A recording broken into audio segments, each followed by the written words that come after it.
nasabi mo, kayang Diyos salamat. Kahit ano ang kalagayan sa hirap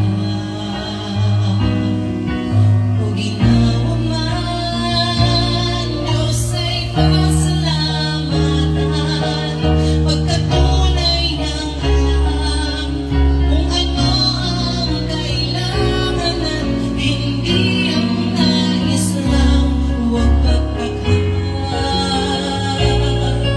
Ang layunin niyang magtiwala sa hirap na sa mangyayari pa ay unahin lamang siya, at sa kung anong pagsubok ay may tagumpay, tiyak ang pag-asa.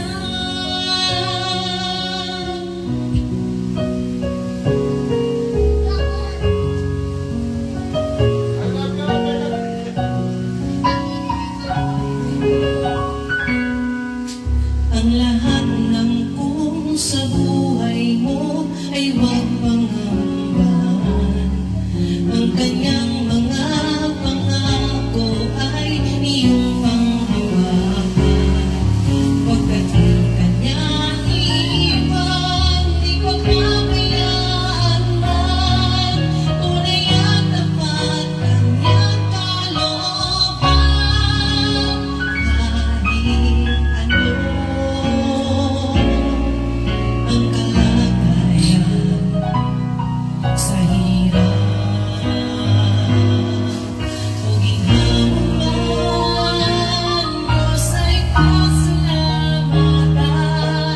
Pagkatunay niyang alam kung ano ang kailangan at hindi ang nais lang, huwag pagtakhan. Ang layunin niyang magtiwala sa Pinas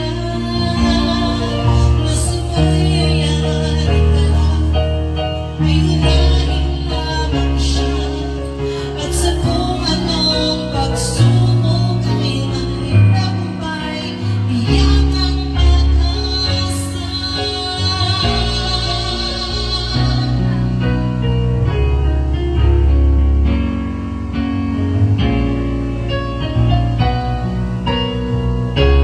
Diyos ay pasalamat.